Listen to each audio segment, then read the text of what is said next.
और माननीय मैं गृह मंत्री से कहूंगा कि बुलडोजर एक खौफ का मामला हो गया है। कानून का राज जरूर स्थापित कीजिए, लेकिन बुलडोजर के नाम पर गरीबों को मत आप डराने का काम कीजिए। अमीरों के जो महल बने हैं गैर कानूनी तौर पर, उन पर बुलडोजर लगा दीजिएगा तो यकीनन है कि आपको हम लोग शाबाशी देंगे, लेकिन गरीबों की झोपड़ी को उजाड़ कर जिनको रोजगार नहीं दे पाए हैं उनकी वैकल्पिक व्यवस्था कर दीजिए, फिर उनको उजाड़ने उनको हटाने का काम कीजिए। बहुत बहुत महोदय, सरकार ने बड़ी अपनी शक्ति दिखाई थी और राष्ट्रीय स्तर पर इसका चर्चा हुआ कि बिहार में जाति आधारित गणना हुआ। लगभग 500 करोड़ नकद और सरकारी कर्मियों के खर्च को जोड़ रहे तो 5000 करोड़ का खर्च हुआ है।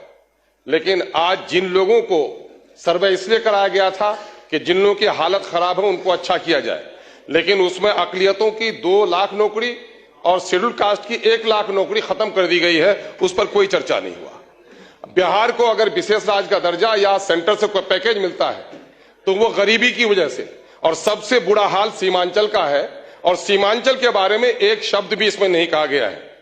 एएमयू और एम्स जैसे संस्थाओं को सीमांचल की जरूरत है, उस पर कोई बात नहीं की गई है। रिबनू में व्यापक भ्रष्टाचार है, पूरे तौर पर रिबनू के कर्मचारी लोगों को लूट रहे हैं। साइकिल, पोशाक, मध्याह्न भोजन सब जोड़ लें, जितना आप देते हैं उससे कई गुना ज्यादा रैयतों से लोग वसूल कर रहे हैं, उस पर कोई कार्रवाई नहीं हो रही है। हेल्थ के मामले में अगर आप देखेंगे, मेरे विधानसभा क्षेत्र और सीमांचल की यही हालत है कि मेरे यहां 35 डॉक्टर होना चाहिए 5 लाख आबादी में, सिर्फ 11 डॉक्टर हैं। क्या आज के दिन में भी हमारे साथ यही नाइंसाफी रहेगी? एजुकेशन का हाल चौपट है। यूरिया की कीमत अभी 350 में बैग मिल रही है। आपका सर एक मिनट आपके तरफ से कृपा कीजिए सर। माँ सब बच्चे से प्यार करती है, लेकिन कमजोर बच्चे का जरा ख्याल रखती है।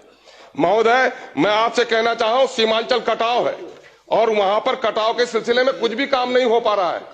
मैं आपको यह भी कहना चाहता हूं कि इस वक्त कब्रिस्तानों की घेराबंदी बड़ा काम नहीं है, मामला लॉ एंड ऑर्डर को दुरुस्त बनाना है।